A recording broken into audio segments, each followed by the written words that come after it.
Welcome to Lina World. Today I want to tell you a few words about fermented food. I'm sure you must have heard of this concept in your lives, and you know that science has already proven how beneficial fermented food is.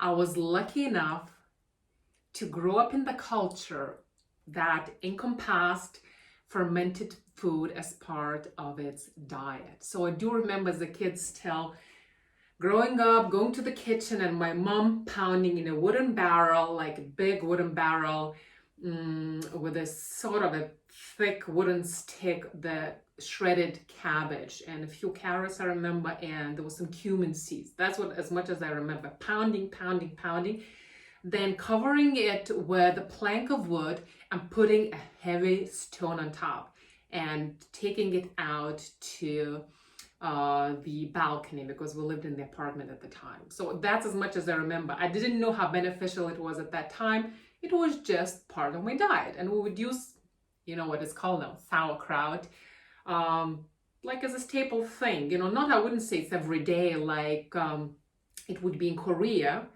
Korea, I'm sure if you've come across their cuisine, it's a very, very healthy cuisine. No wonder people live, their average lifespan is over 80 years, and they consider a woman of 70-year-old a young woman.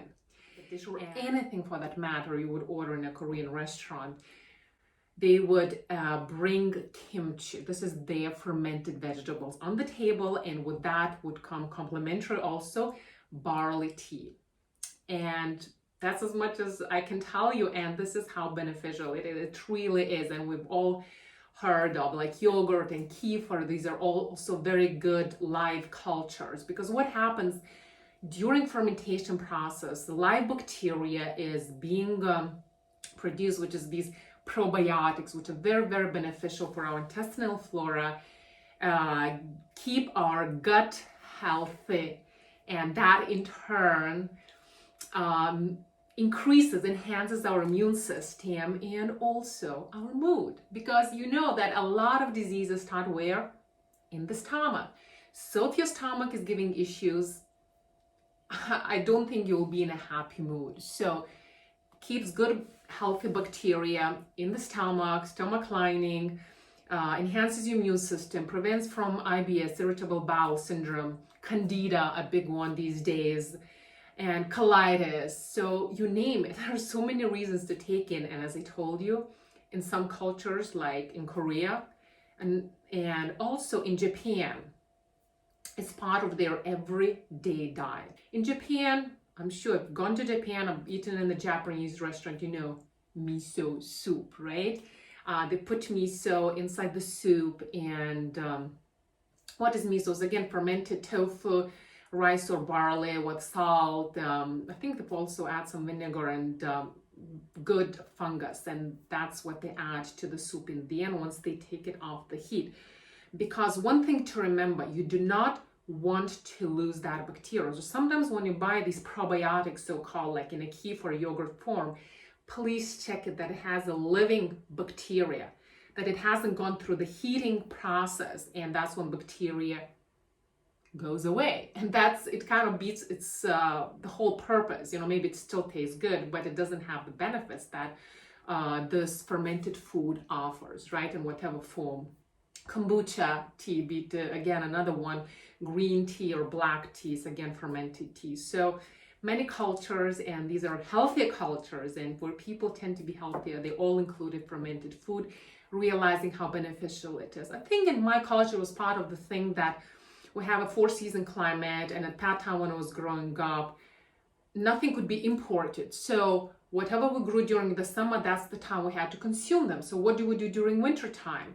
So we had to learn to preserve things, to pickle, to make jams, to go through the whole fermentation process, that these things can last longer and stay longer. So let's say if I buy a cabbage, this is a cabbage, this is a red cabbage, right? If I buy it, if I put it in the shelf, or in the fridge, after some time it's going to go bad. But if I fermented it, so it lasts much longer. Not to mention that there are so many benefits, as I've just mentioned. And so let's just do it together and try to do it together. What can we make? How can we make it at home? very, very simple. I'm not asking you to have a wooden barrel. That's how I grew up, and do the, you know, this hardcore pounding. Well, it's probably a good workout, but you know, utilizing whatever we have, and seeing if we can also make our own fermented food and help our immune system, you know, through the healthy gut. So what I've done, I didn't find today, I don't have any really other vegetables, but pretty much you can use any vegetables. When growing up, we used to have the sauerkraut, which is green. We use the green cabbage, okay? But nowadays this is even more beneficial, right, for its vitamins and things. So I just got this purple, the red cabbage, carrots, and what I did, I just cut them into pieces, shredded it, just use the knife, the cabbage, and I used the grater, I grated the carrots, and you know what, I'm gonna just mix them together here. And what you need to do, so you need to have those two ingredients, and or whatever, you might use also cauliflower, you know, break it into smaller pieces. You can use broccoli, other vegetables as well. Basically radish, you can ferment turnip, ferment pretty much everything and anything.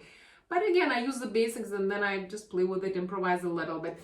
So I want to give it a good mixture. So this was going to be a jar that I'm going to store things in. So maybe if you have a bigger jar, it's even better to you know, do this pounding thing, this massaging the vegetables thing right away in the jar itself. But that's fine. I'm just going to do it here for a few just minutes. You know, the longer you do, probably the better, because I told you in the old days, from what I remember, my mom used to just use the barrel and pound it, but it just has to release a little bit of juice, so to say. Some pounding. So what else you need? You'll need caraway seeds. These are my caraway seeds here. And I do remember part of our pickling, any pickling, especially cucumbers from what I remember, or even doing the sauerkraut, making the sauerkraut, the bay leaves, these are cut up bay leaves would be also part of the condiments that we would use. And of course you need some salt. And I even picked on some dill, so I thought that would add a little bit freshness in the beginning, and that would also get fermented in the end. Maybe it's a mistake, I don't know, but I've never done it with dill, but I thought, you know what, let me give it a try. And it's not gonna get fermented overnight. So what you have to remember is you'll need to leave it in the room temperature for a week to 2 weeks. Some sources say 4 to 5 days, but we would leave like in room temperature, I think for a good 10 days from the old days, as much as I remember, if my memory is correct.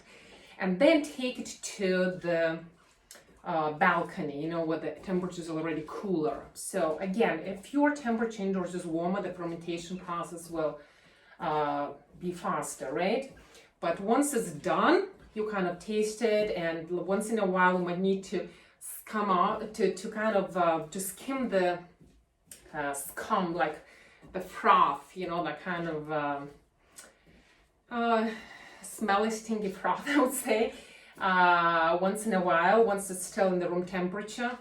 And then afterwards, when it's ready to be consumed, you just keep it in the fridge. And that's good, can be there for a month, 2 months, no problem in the fridge. With a tight lid, you just cover. Okay, so pretty much, if you can do it longer, that would be great too. So I'll just use my tissue here. Oops. Okay, so, because I need to add a few more things here. So I thought, let me just put it in here. As I told you, if you have a bigger, I'm using a glass jar because it's very easily visible, but I'm putting it all in, maybe one layer. And what I'm going to do now, I'm just going to add the salt. Again, this up to you, but you definitely need the salt, otherwise it's not going to stay good. So 2, 3 tablespoons, depending on the salt you use. Himalayan salt is not as strong as this regular, you know, salt. So I'm going to add some bay leaves, some caraway seeds. Caraway seeds, definitely need that, because remember, in the beginning when you start eating it, it can give you a little bit gaseous sensation. So, and I'm gonna just chop with my fingers some dills, right? in the middle. So I'm just going to do a little bit kind of a layering. And so caraway is definitely needed to help us with digestion. So if you're a vata person, for sure you need some caraways. Otherwise you might get too much bloating and you'll become too aerial, fly off. You know what I mean by vata person? If you've ever come across this Ayurvedic concept, you'll know what I mean. Actually, some of it I can put on top.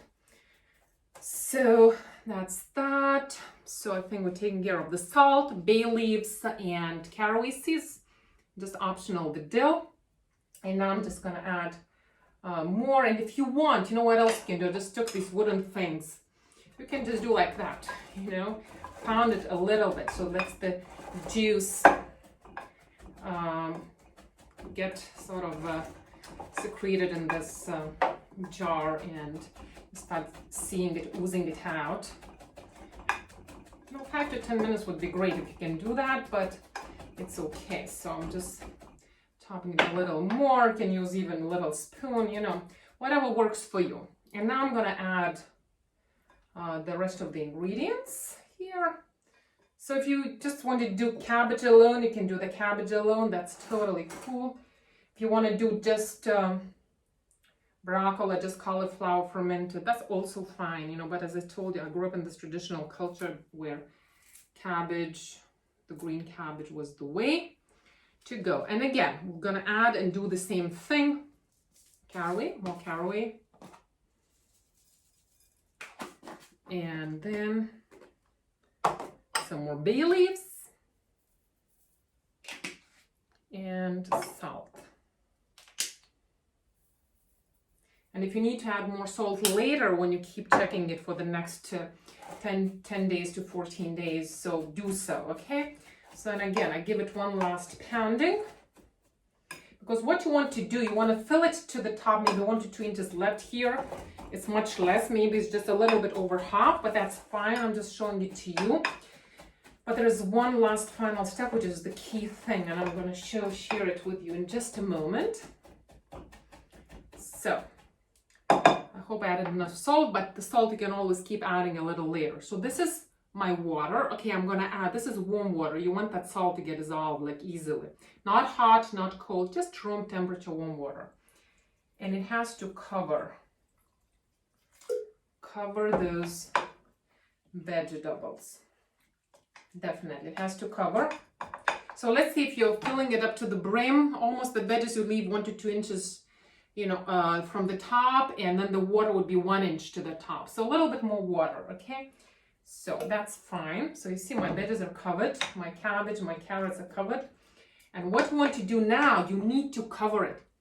This will not do. That will do after 2 weeks or when we keep it in the fridge. Now's not the time to do like this. Now we need to give it some weight. So I thought, you know what, this is my improvisation. I just found this and thought what kind of vessel or plate I can just squeeze in this little container. Even that would work, I can see. But I think this has more surface at the bottom. So I'm just gonna do this. And maybe I even added too much water. Let me just scoop some of it out, because that's the whole thing. You want that water to seep out. And now I'm putting the stone on top. So you want to give it some weight, okay? And still the veggies are all covered, as you can see. And they're good to go. And if you want now, at this point, if you want, you can add this thing. But I would not recommend, because you don't want to do it airtight. You want that bacteria to start fermenting, right? That good probiotics start, you know, being made in this thing, that this live bacteria that you're going to consume and have all the benefits in your stomach.